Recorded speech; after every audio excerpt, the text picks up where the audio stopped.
हम ममता झा समस्त मिथिलावासी के गोर लागे छी। बेटी विवाह गीत गाबऽ जा रहल छी। जय मिथिला, जय मैथिली, जय माँ जय। कोने बना बोले काड़े रे को यालिया कोने बना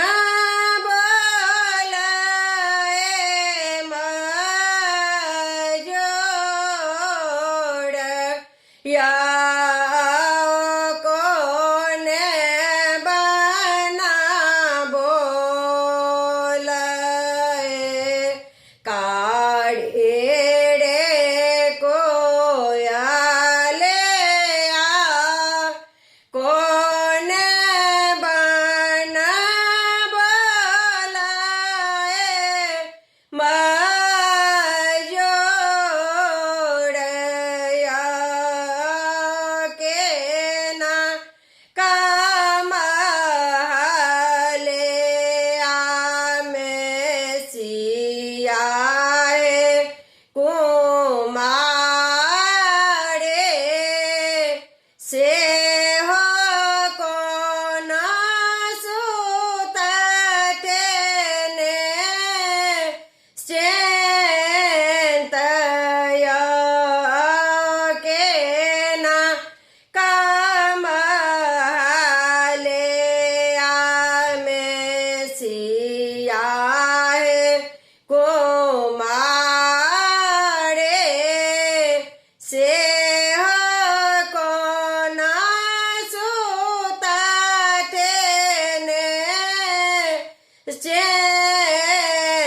बोले या बेजो बना बोलाए कारी रे कोयलिया बेजो बना बोलाए माँ जोड़या बाबा के या में सिया है को मारे से हो को ना सोता थे ने चेंता या बाबा के माले या में सिया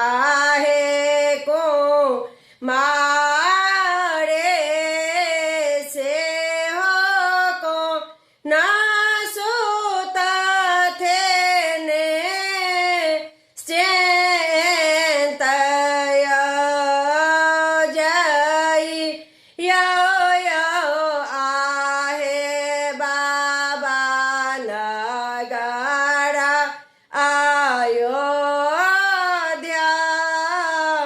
जा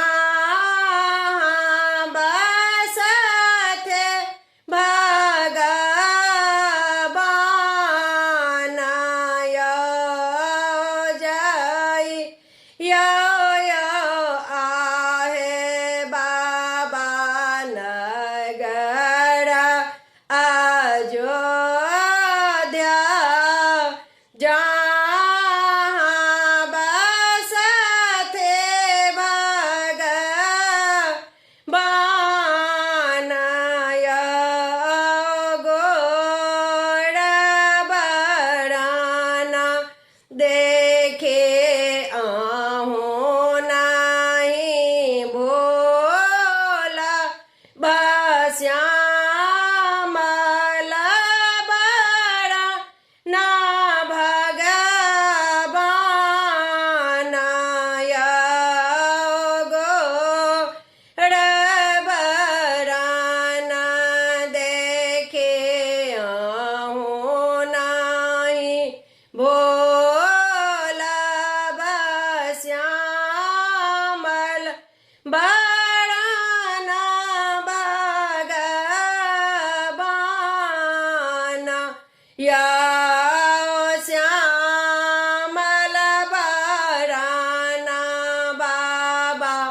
तिलक चढ़ाए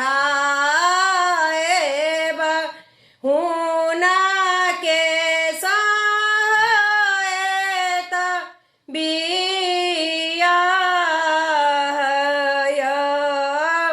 श्यामल बरना बाबा तिलक चढ़ाए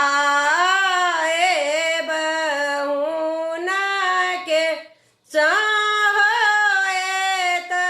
बियाह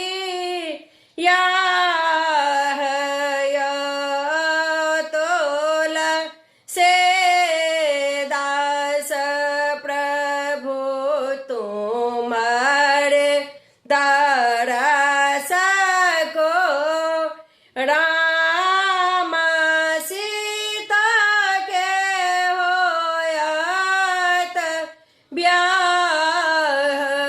है। धन्यवाद।